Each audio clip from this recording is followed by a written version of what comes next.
কলমাকান্দায় মিথ্যাচার ও নির্বাচনী আচরণবিধি লঙ্ঘনের অভিযোগে উপজেলা চেয়ারম্যান প্রার্থীর সংবাদ সম্মেলন।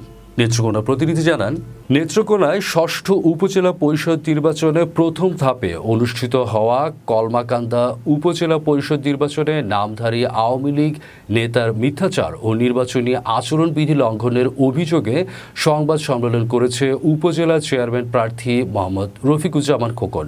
রবিবার ২৮ এপ্রিল ২০২৪ কলমাকান্দা বাজার ধানমহল রোডে এই সংবাদ সম্মেলন আয়োজন করেন।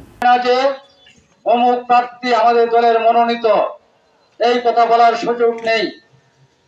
তারই ধারাবাহিকতায় আজকে বাংলাদেশে এই প্রথম ধাপে নির্বাচন একটি উৎসবমুখর পরিবেশে নির্বাচন হতে যাচ্ছে।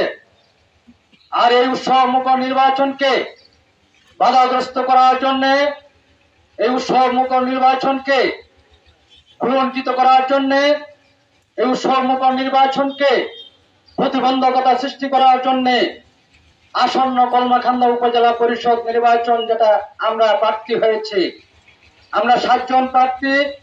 এর মধ্যে 23 তারিখে যখন প্রতীক বরাদ্দ হয়, আমার মার্কা কই মাছ নিয়ে যখন আমি কলমাকান্দা থেকে আসি, এই এলাকার মানুষ শত শত মোটরসাইকেলের বহর নিয়ে 10 থেকে আমাকে রিসিভ